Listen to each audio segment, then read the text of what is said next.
Jean-Michel Hendel. Je ne sais pas si on m'entend, voilà, c'est bien. Bonsoir à toutes et à tous. Merci Madame pour ces propos chaleureux, amicaux et élogieux. Je vais présenter rapidement le sens de mon travail. Je vais donc commencer.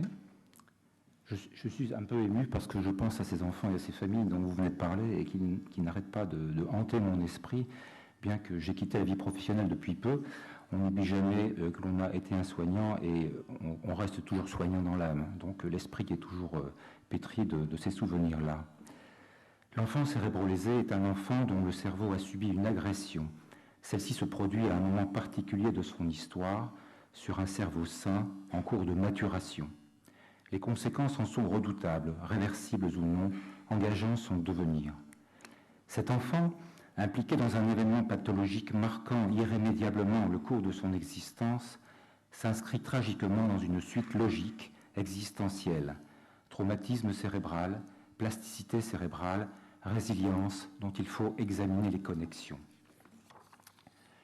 La philosophie des sciences cognitives s'attache, entre autres, à porter la réflexion sur cet ensemble de fonctions perturbées par le traumatisme, mais en repositionnant le sens du fonctionnement cérébral au sein du grand problème philosophique qu'est le rapport du corps et de l'esprit. Car questionner ce rapport du corps et de l'esprit dans le champ des neurosciences n'évince pas la nécessité d'en situer l'enjeu philosophique dans le cadre d'une consolidation des pratiques rééducatives, recentrées avec plus d'exigence sur le souci de l'autre, vulnérable et souffrant, en un mot retrouver véritablement le sens de l'humain, étouffé parfois par l'intransigeance de la technique du soin, de la clinique, au sein d'une relation profondément asymétrique. L'œuvre propre du cerveau qui engage l'aventure et l'histoire individuelle porte un nom, la plasticité, écrit Catherine Malabou. Or, poursuit-elle, ce concept de plasticité est le concept fédérateur des neurosciences. Il constitue aujourd'hui leur centre d'intérêt commun, leur motif dominant, leur chaîne opératoire privilégiée, dans la mesure où il permet de penser et de décrire le cerveau à la fois comme une dynamique, une organisation et une structure inédite. Fin de citation. Le concept de plasticité cérébrale se décline, rappelons-le, selon 3 directions. Plasticité de développement, de modulation, de réparation. Cette dernière est particulièrement intéressante dans le champ de la rééducation. On remarque la capacité qu'a le cerveau de compenser certains déficits causés par des lésions dans le cadre de traumatismes. Dès lors, nous adressant à des enfants porteurs d'un cerveau en cours de maturation, les enjeux sont considérables, tant du point de vue des pratiques que des réflexions qu'elles induisent. Dans la suite logique, existentielle, touchant l'enfant cérébrolésé, le concept de résilience occupe un lieu particulier. Ce concept provient de la physique des matériaux. Résilience signifie qu'il résiste plus ou moins au choc. La résilience caractérise donc la résistance au choc. C'est l'un des aspects vitaux de la problématique des enfants cérébrolésés, car, comme l'écrit Catherine Malabou, la résilience est une logique de la formation de soi à partir de l'anéantissement de la forme. Le problème de la forme nous introduit à la direction phénoménologique de notre questionnement. C'est du corps, véhicule de l'être au monde, pulsation d'existence qu'il s'agit. La phénoménologie se situe là au plus proche des préoccupations cognitives. Que devient le corps de l'enfant au cerveau blessé? Quel est son destin? Quel projet de vie l'enfant peut-il avoir sur et avec ce corps dont la maîtrise lui échappe alors qu'il est engagé dans un processus de développement, de croissance? Quelle est la nature du vécu de ce corps engagé dans la quotidienneté? Quelle est la portée de la parole exprimée par le sujet sur ce corps habité? Nous devrons affronter l'examen de ces vécus au plus profond des expériences du corps et de la pensée, parfois naufragées. Nous sommes au cœur de la problématique de l'union du corps et de l'esprit, dont l'enjeu est pour l'enfant, en ces circonstances, sa capacité à apprendre. L'idée d'éducation exprime particulièrement le processus par lequel s'effectue le passage de l'enfance à l'âge adulte. Elle évoque par là le mouvement dynamique d'une croissance, d'une maturation. L'enfant cérébrolésé est impliqué malgré lui dans un processus pathologique, morbide. Suffit-il alors de basculer tout simplement du normal vers le pathologique pour comprendre la réalité de celui-ci? Suffit-il d'appliquer les procédures éducatives de l'enfant normal à l'enfant au cerveau blessé sur les mêmes bases conceptuelles, passant ainsi sans rupture d'une philosophie de l'éducation à une philosophie de la rééducation. Cela ne va nullement de soi et doit être questionné. Une philosophie de la rééducation ne peut opérer un simple voisinage conceptuel sans perspective avec une philosophie de l'éducation. Si des similitudes sont palpables, des rapprochements possibles, il importe de discerner leurs radicales différences, car la rééducation dépasse le simple fait d'être une reprise, voire une répétition, une continuation de l'éducation interrompue. Cela peut évidemment se concevoir. Le préfixe « ré » est ici lourd de sens et d'enjeux théoriques et pratiques.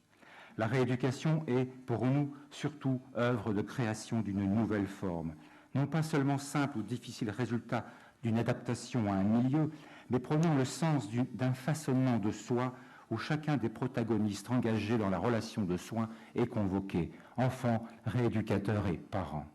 Ce façonnement de soi, comme l'écrit Catherine Malabau, implique bien à la fois l'élaboration d'une forme, d'un visage, d'une figure, et l'effacement d'une autre forme, d'un autre visage, d'une autre figure qui les précède ou leur sont contemporaines. Un ordre vital décisif nous semble au fondement de la réussite de ce projet. La qualité des relations humaines engagées dans la situation de soins, s'appuyant sur la reconnaissance forte de la valeur paradoxale attribuée à l'attachement comme condition première pour l'enfant de son autonomie. En conclusion, nous pensons très ardemment que le problème philosophique de la rééducation s'oriente selon 3 directions. Éthique, dans la mesure où, comme l'écrit Frédéric Worms, il n'y a pas de soin sans une relation entre une faiblesse qui appelle de l'aide, mais qui peut devenir une soumission, et une capacité qui permet le dévouement, mais qui peut devenir un pouvoir, et même un abus de pouvoir. Fin de citation. Là est le piège pour le soignant, véritable piège à adulte, trop pétri de ses certitudes. Cet adulte doit être éclairé par la philosophie sur ce risque majeur. Esthétique ensuite, car la rééducation a cherché à effacer les traces lésionnelles inscrites dans le corps et la psyché de l'enfant.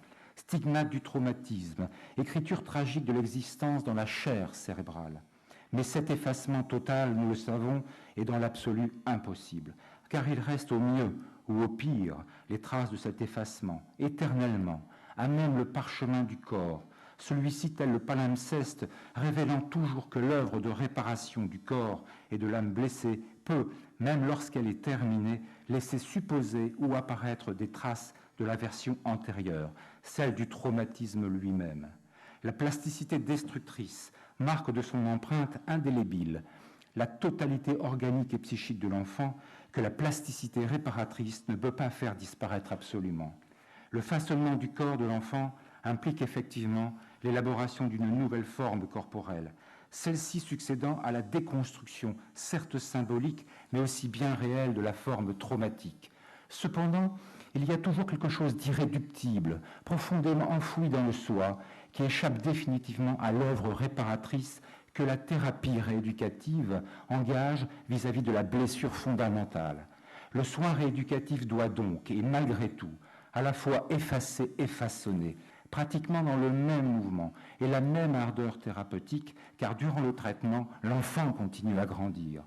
Ainsi, il faut à la fois effacer les traces en même temps qu'il faut tenter de façonner un être nouveau. Mais ce que le soignant, engagé dans ce long moment du soin, ne sait pas, et qu'il finit par découvrir tôt ou tard, c'est que ce façonnement de soi le concerne tout autant, car au sortir de l'aventure du soin, aussi exigeante soit-elle, il n'est plus le même. Rien n'est plus comme avant, et à chaque nouvel enfant pris en charge se réitère chez ce soignant-là une phénoménologie de la modification personnelle. Quelque chose en lui s'efface, et quelque chose de nouveau s'élabore en son corps, mais aussi et surtout en son âme. En lui, il se constitue ainsi une phénoménologie de l'écart, de la distance à soi, en ce que cet écart résulte de l'introduction infime mais subtile et irrémédiable d'une modification dans la coïncidence à soi. Le thérapeute est plasticien.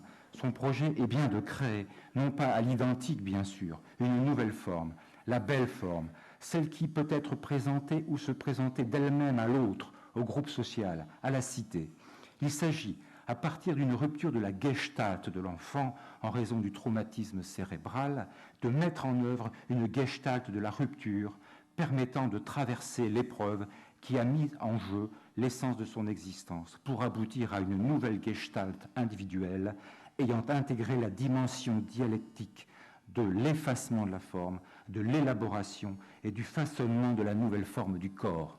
Crise, rupture, dépassement. Je veux que mon enfant soit et reste beau pour toujours, nous prescrivait la maman de cet enfant, pour lequel notre projet thérapeutique visait le recouvrement certes classique des potentialités fonctionnelles, mais démontrant à quel point nous n'étions fixés que sur une représentation utilitaire d'un corps, par ailleurs profondément abîmé et à peine gouverné par un esprit à la lucidité affaiblie.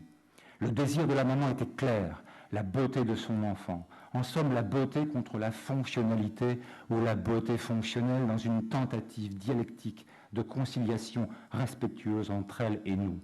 Politique enfin, car l'enjeu de toute entreprise du soin rééducatif est de rendre l'enfant à la cité d'où il vient. Sa famille d'abord, ses parents, frères et sœurs, son quartier ensuite où l'attendent, faut-il l'espérer, ses amis, ses copains, ses copines, comme ils aiment à le dire. Mais surtout, c'est à l'école qu'il doit faire son grand retour, où il entrait pour la première fois. Cependant, la cité est-elle prête à l'accueillir, toujours tentée qu'elle peut être depuis l'Antiquité par le rejet, l'indifférence, voire l'exclusion, meurtre réel et symbolique. L'enfant cérébrolésé et son rééducateur sont dans toute cette longue aventure du soin des compagnons de transcendance. L'un et l'autre doivent se dépasser, franchir l'épreuve fondamentale, tragique pour l'enfant et sa famille qui y ont vacillé, perdu l'équilibre. Celle-ci par laquelle le soignant, animé d'une foi rééducative inébranlable et d'une pulsion de réparation irrépressible, revitalisera le sens de sa propre existence. Je vous remercie. Merci. Merci Jean-Michel Henbel.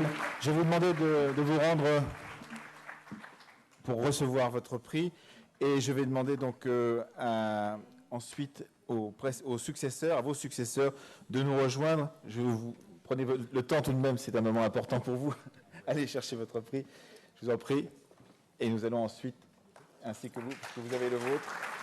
Nous remercions Marie-Josée Manifacier-Fournier et Jean-Michel Henbel. Et je demanderai, s'il vous plaît, aux successeurs, ceux qui vont arriver maintenant,